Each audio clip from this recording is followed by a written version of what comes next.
Headspace, Donna, and you'll be hearing from her as well as the evening progresses, so that you get a little bit of a rest from having to listen to me.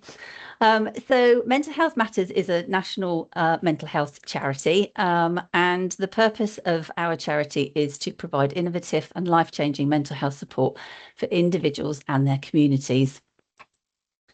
And our vision as an organisation is that everybody will be able to access support for mental health to live a meaningful life in a society free from stigma.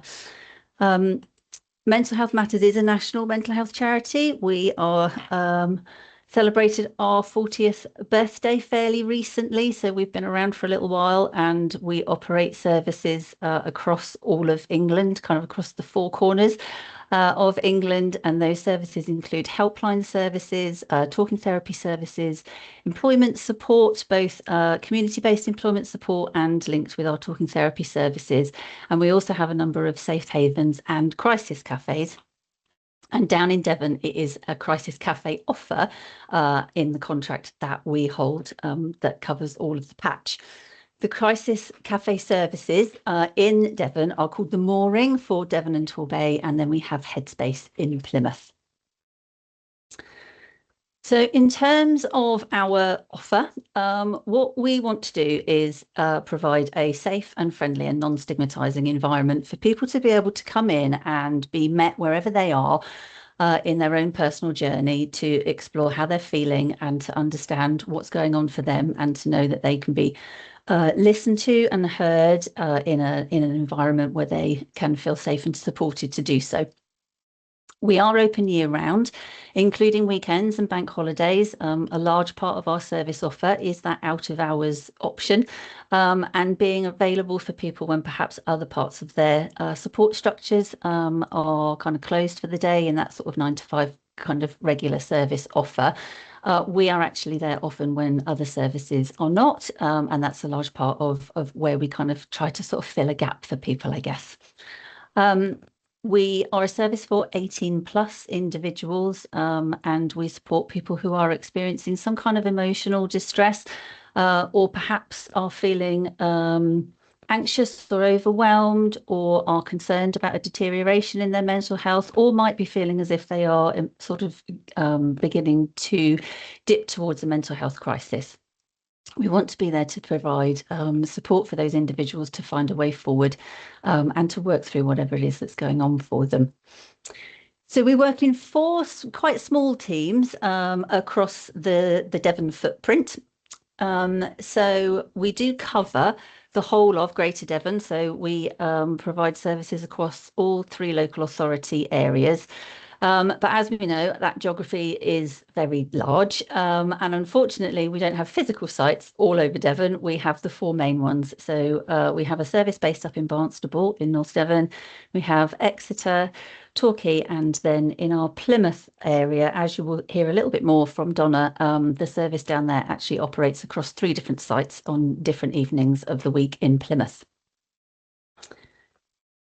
In terms of how people can access support from us, we are able to provide support in a variety of different ways, really, and are very happy to use whichever one an individual is kind of most comfortable with at that point, or is going to work best for them in that moment. So we do a lot of face-to-face support, but we know that Devon is a sort of very broad geography with a not particularly brilliant transport or public transport infrastructure, which makes it quite difficult for people to perhaps attend for face-to-face appointments. So if they're not able to do that, or even if it is just their preference, they are able to make contact with us over the phone, and we're also able to offer video calls to individuals as well. Some people use one of those options, others use a variety of those when they make contact with us. It's entirely up to the individual and whatever is going to work best for them. In terms of our support, no referrals are needed. We are an open access support service, so people can just turn up on the doorstep, or just pick up the phone and give us a call. We are there to be able to provide that support. They don't need to fall into a particular mental health diagnosis, or even to have had a conversation with another mental health professional prior to making contact with us. It is very much about just being there to support people when they are experiencing some kind of level of distress. And we want to be able to talk to them about the nature of the crisis that they're experiencing and explore with them their strengths and their coping skills and help them to expand on those, and to build up the tools that they have in their own toolkits to be able to manage their mental health, and to kind of sort of build a bit of a scaffolding around people that actually enables them to kind of build that support network.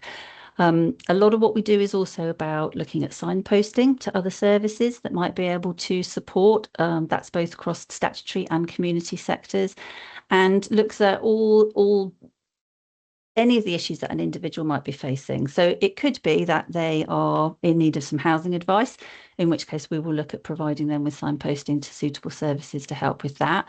But we also know that in terms of mental health recovery and well-being, that actually connecting in with local communities can be incredibly valuable.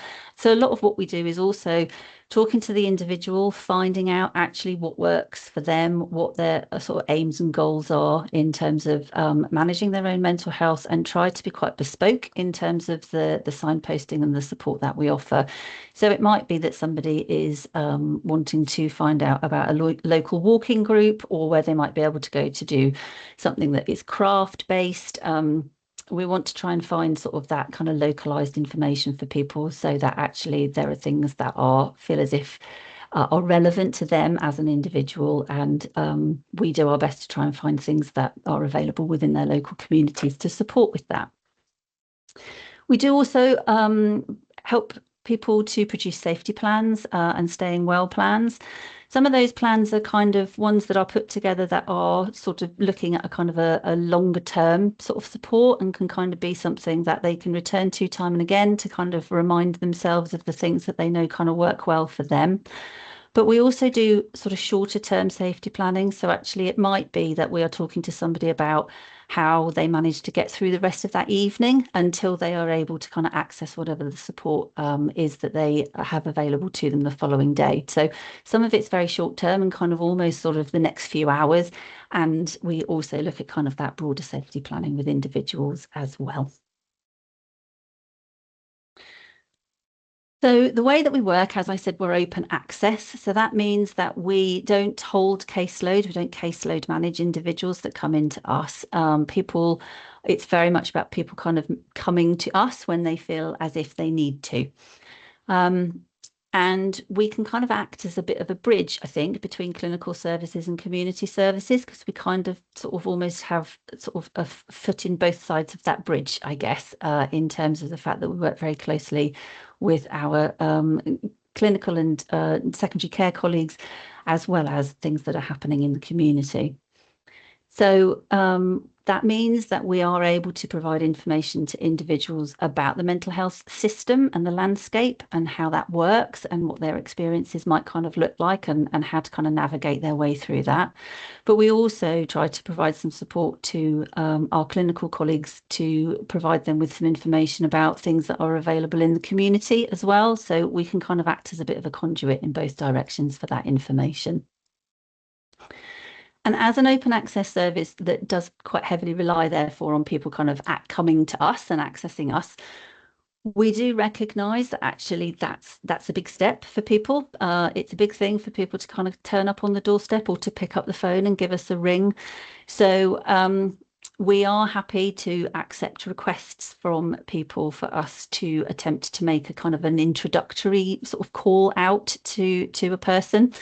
We can't guarantee a date or a time where we will do that, but we have a short form that is available by emailing through to our local services, and all of those details will be at the end of the presentation in terms of kind of email addresses and things. But if you are working with anybody that you think could benefit from access to us, but you know that actually making that first contact is going to be really difficult, we are very happy to try to attempt that first contact out to a person, so that they can hopefully have that opportunity to kind of break down that initial barrier of how to make contact with us.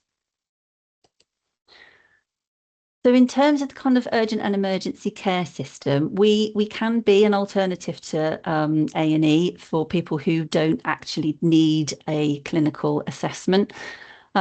We provide a much kind of quieter and sort of safer space in many ways than an emergency department is able to. And we do have time. We can provide that time and a cup of tea and a safe space for people to kind of come and have that conversation. So it could be that actually we provide that alternative for people to be able to come and have somebody kind of listen to them and to help do some planning with them that evening about how to kind of cope with what's going on for them and how to move forward. We can also take conveyances from our police and ambulance colleagues. So it is possible if they are in contact with individuals that, again, perhaps don't need that kind of clinical mental health assessment, that they actually can bring individuals into us so that we can provide some support as an alternative.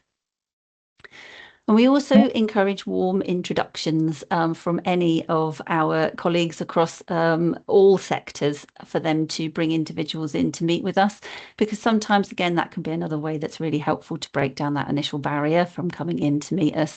And in exactly the same way that individuals, when they turn up on their own, don't need an appointment, neither does a professional if they want to pop in and see who we are and what it is that we're up to. Or if you're working with an individual and you think it would be helpful to kind of bring them in, see what the building actually kind of looks like and have that opportunity to meet the staff and hopefully kind of break down some of those barriers again in terms of making access a bit more possible for people. I've popped up here some information about kind of exclusion and inclusion criteria. It's impossible to kind of come up with a kind of a list that covers everything, but hopefully this provides a little bit of an idea and gives a bit of an indication as to, as a non-clinical service, we obviously have a kind of ceiling, if you like, in terms of actually what it is that we're able to deal with in our service before we then need to kind of use pathways through to our clinical colleagues. But this hopefully gives a little bit of an idea about who it is that we are able to kind of support. So we're not able to provide any kind of medical intervention. So if somebody does need medical clearance before coming in to see us, that obviously would need to happen first. If people are kind of displaying aggressive behaviour, if they're actively self-harming, if somebody is intoxicated to a point where communication and coherence is affected, we are unable to support them because we just sort of, if we're not able to kind of have that sort of interaction and to have that kind of two-way conversation, we're quite limited really in terms of what it is that we are able to do in terms of that kind of level of support. And obviously coming to us is absolutely optional. There is never a point at which somebody kind of has to come in and see us. So it's really important, again, in terms of our model, which is very much about meeting that person where they are and being very led by that individual. They obviously need to feel kind of comfortable to sort of come in and start that conversation with us. But we do support people who are having thoughts around suicide and self-harm, low mood and anxiety. We will support people who are experiencing social crisis and all the kind of emotional elements that can kind of fall out of any of those sorts of things that people are experiencing. And also if people are noticing a deterioration in their mental health. So in terms of our services, different services are open for face-to-face support on different nights of the week. So all of our services are open from 4 p.m. till 10 p.m. Regardless of which day of the week it might be that they're open. We are open 4 till 10. So in Exeter, our service, face-to-face service, is available Friday through to Tuesday, but virtual support is available on Wednesdays and Thursdays. We are based at Wamford House in Exeter. So anybody who is sort of familiar with the service at Wamford House, we are at the back of Wamford House on the RD&E side of the site. So we're just opposite actually the main entrance to the main Exeter Hospital, but kind of on the Wamford House side of the road.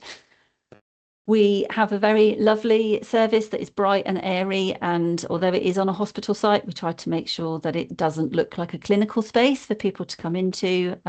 We're able to kind of make them a cup of tea or a cup of coffee when they come in. We have some sofas for people to sit on. We have a separated space where people can kind of have a more confidential conversation. For people who kind of are looking for an additional level of confidentiality or who are kind of particularly distressed, there is a separate room that we are able to support people in. And we also have kind of spaces where we're able to sort of offer some group activities at different times as well. Then our Torquay site, we about 18 months ago now also moved on to the hospital site in South Devon. So that is hosted within the South Devon and Torbay Mental Health Centre. We have a separate entrance, so you don't have to go through the main mental health centre in order to be able to come into the mooring in Torquay. We have our own entrance to the side of the building, so people are able to come directly into the mooring service.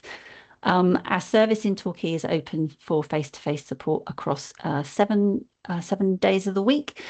And again, we have a confidential space there where we can see people on a one-to-one basis. We have a kind of a more open plan area as well, where people can kind of have a sort of more social space to meet and also for some group activities to take place. And there's also a very lovely internal courtyard. That was obviously taken on a sunny day, and it's difficult to remember the last time we had one of those. So we haven't been using the courtyard an awful lot in recent weeks, but hopefully at some point the sun will come back out again and we'll be able to make use of it. But it is really lovely to have that space available as well, to be able to kind of make use of some outdoor area down in our Torquay service. In Exeter and Torquay, we were very fortunate that we have benefited from some funding that was available to refurbish the spaces that we've moved into. So we've been able to kind of get some bright furniture in there and to try and make them kind of warm and welcoming environments, which has been lovely. Then our Barnstable service, that one is open Wednesday to Sunday, and virtual support is available on a Monday and Tuesday. We work out of the Voice meeting rooms. The Voice is a North Devon radio station, and they have a building just on the edge of Barnstable bus station, and we are based in there. Our door is kind of just off to the side. I've sort of popped it there with a little purple arrow so that people can kind of see where the door is into the service.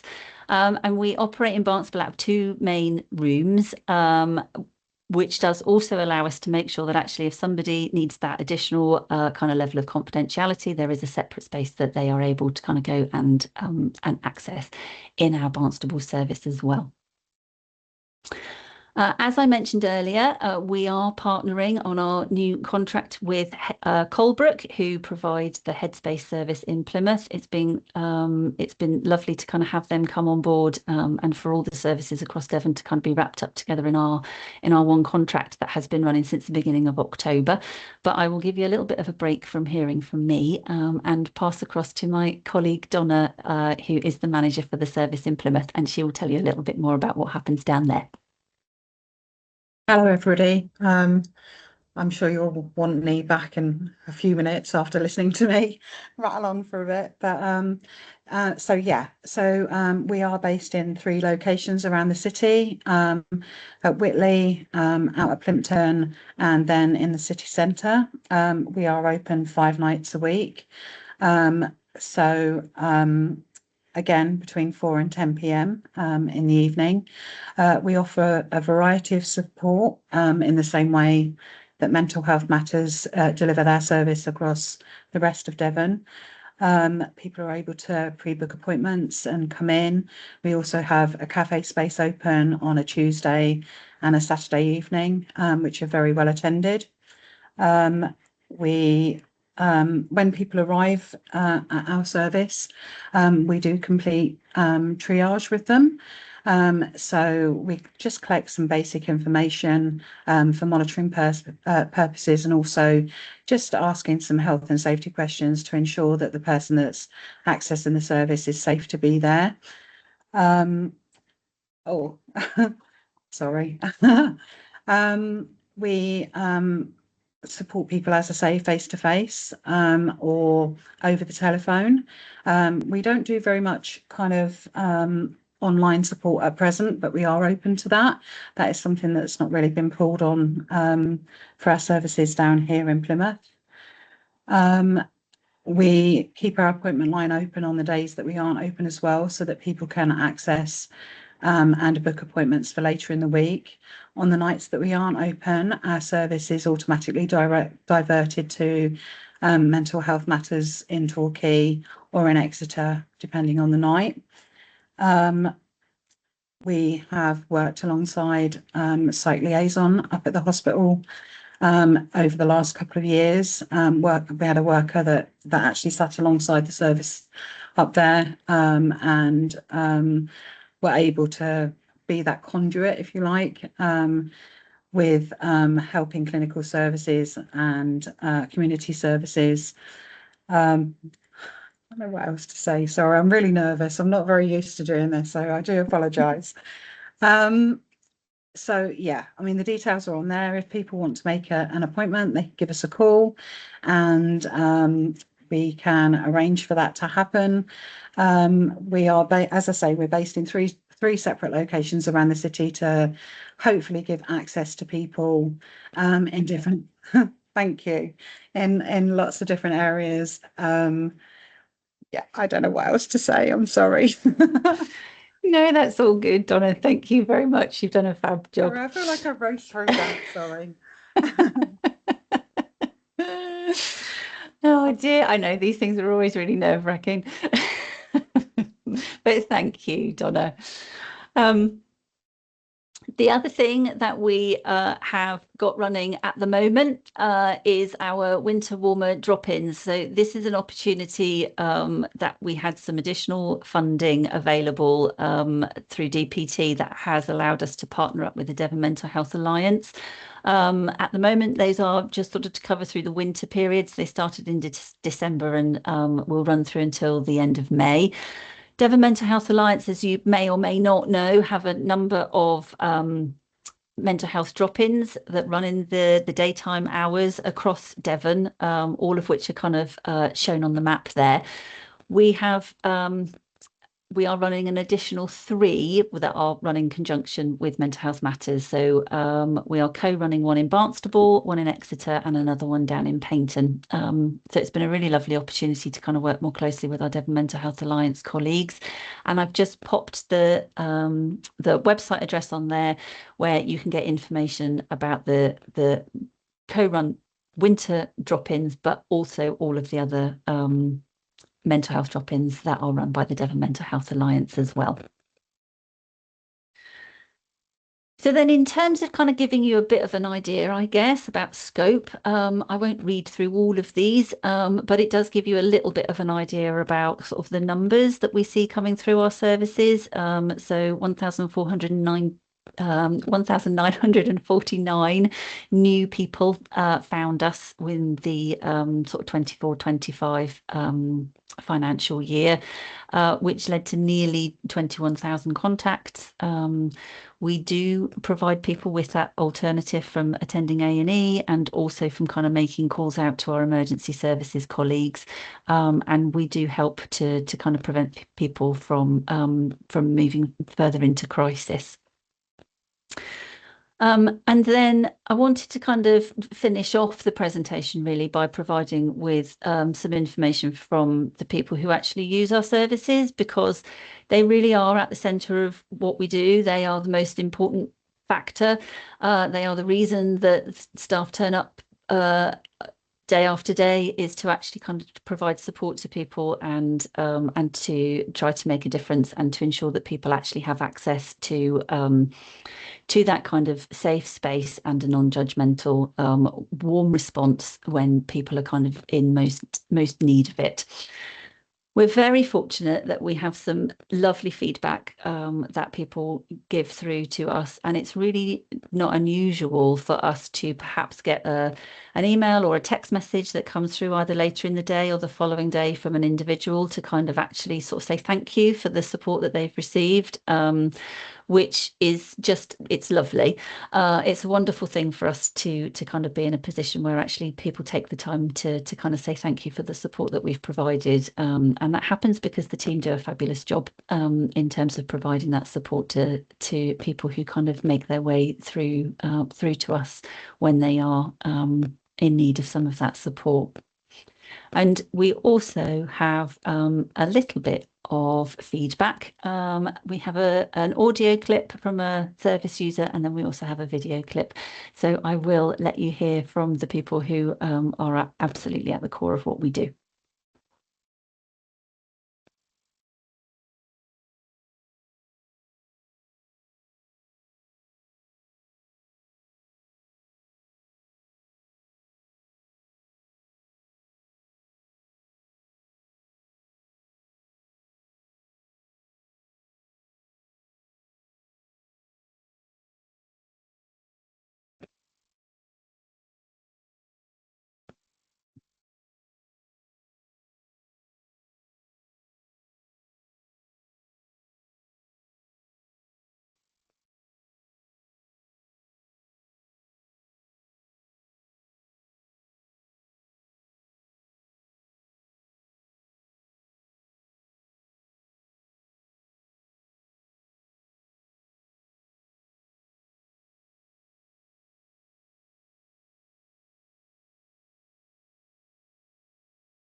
It was very brave of those individuals to provide us with the feedback. It's never easy to do, so it's been really lovely to be able to share that with you. So this final slide is, I will just kind of leave this up for a bit. It has got lots of different contact details on there. If anybody would like to find out more about what we do, if there's anything that that you want to kind of follow up on, if there's information about kind of setting up pathways between services or any of those things that would be helpful, please don't hesitate to make contact. My details are on there. Bryony Baker, who is the Deputy Area Manager for the service, is also on the call. Her details are there, and you can make contact with you can make contact with either Bryony or myself. I've also popped up there the email addresses for all of the individual services. So if there is something kind of more particular about a local area that you would like and you think it might be helpful to kind of make contact with the service, that's absolutely fine too.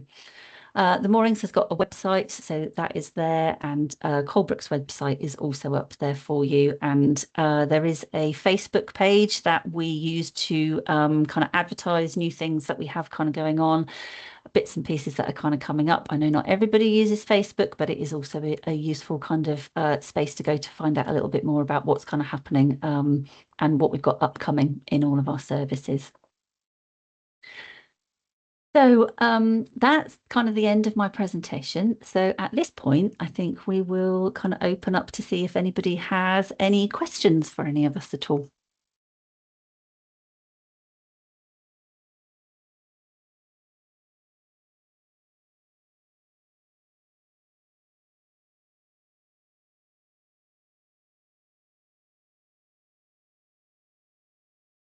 Vicky, do you have a question? Yes, just a little one. Obviously we know of you and we use you quite fondly. I wanted to talk to you about dementia and older people's mental health. Is that something that is covered well with yourselves or not? Well, I've never thought about directing people to you that are perhaps our more senior users, but it might be a useful tool I haven't thought about before. So I think, I mean, we are all, you know, and we don't have like an upper limit, I guess, if you like, in terms of age. So we are available to be able to support older people's mental health. I guess with dementia, it where we will be able to support is with the kind of the emotional impact, I guess, that can kind of come along with that, and also potentially the impact that that's actually having on other family members as well, and the emotional impact that it can kind of, and the pressures that it can kind of put in place there. So yes, absolutely, in terms of being able to support with that side of things, and to potentially kind of look at any other sort of signposting in terms of things like carer support, for example, and that kind of thing. Yes, we are not specialists, I guess, in terms of that kind of level of sort of dementia support. But I would say that actually, if it is about the sort of the wider impact that those issues might be having on mental health, then that is an area that we would be able to support with. Cool, lovely, thank you, Nee. No worries. So just a question from Genevieve, I think, next, Nee. Hiya. It was just one of my service users that I'm supporting has recently accessed the Torbay service and has found it absolutely amazing. So I just wanted to sort of feed that back. But one thing she mentioned today was that she was spoken to about a 6-week sort of peer-to-peer support group that's going to be happening. I was just wondering if I could get a bit more information on that, please. Yes, so as part of our new contract that came into effect at the beginning of October, we have in our MHM services started to introduce having peer support workers in place, which we've not previously. Our colleagues down in Plymouth are kind of more ahead of the game in terms of their peer support workers, because the service that they provide is very peer support worker led. But we have introduced peer support workers into the services, and part of what they have been doing as a group is actually building together a suite of sessions that they will be running, and those sessions will be sort of small group based. The idea is that this is the first cohort that our new peer support workers will have run.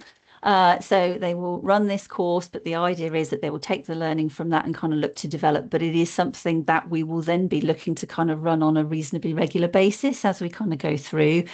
And the content of that course, I'm not the sort of the expert necessarily on the content of the course, because the peer support workers have kind of been busy pulling all of that together. But what they are focusing on providing some input that is going to be focused around people's senses, and kind of actually being able to sort of think about different ways that they can use their senses as part of kind of self-care opportunities, and ways to be able to again kind of manage their well-being through different things that they can use that bring into effect people more broadly using all of their 5 senses. So that's I don't know if that answers your question or not. Yeah, no, it does. I mean, it's really useful to hear, because this was a lady that was like absolutely against doing anything group related, and just from going to the Moorings twice, it's totally changed her mindset of like, actually I recognise I need to look at more of I've done the one-to-one stuff now, this is kind of like the next stage on. So, and that's only come from, you know, attending sessions with you guys. So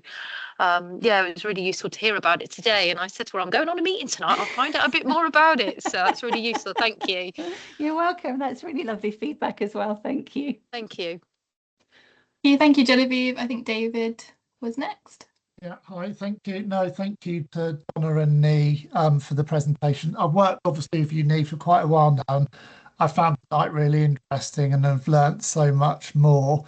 I was thinking about this presentation would be really good if we could have a chat about getting this put up on our internal intranet at DPT, because I think it, you know, getting this information and message across would be great. But next time we meet, we can have a chat about it. But thank you. That's amazing, David. Thank you. Perfect. And Peter? Yeah, I'd like to echo what David said. Thank you for the presentation. It's we often well, I've spoken to Simon from the Moorings, and we've got a little bit of a relationship there, but so I think he's aware of our service. We're certainly aware of yours. It was just in relation to the peer support. Is that going to be happening at the Moorings as well? Is that yeah, okay. Yes, and are they volunteer? Is that volunteers? No, so we now have kind of employed peer support workers so we have a peer support worker in each of our 3 mooring services now. As I said, Colebrook is they have had peer support workers as part of their workforce from the very beginning, but we now have peer support workers in each of the 3 mooring services, and they are kind of using one another as they're sort of forming a little bit of a group across those services, so that they can kind of work together to pull together the group activities. So yes, they will be running in each of the 3 mooring services. That's absolutely our plan, and then we are hoping that those group works will then kind of evolve and develop, and will be something that we will, as we kind of get going with it, be able to build a kind of a regular sort of scheme of those kind of group works happening. Fantastic. Thank you. Thank you, Peter. I think Carrie was up next. I don't know, can you hear me? Yeah, I can.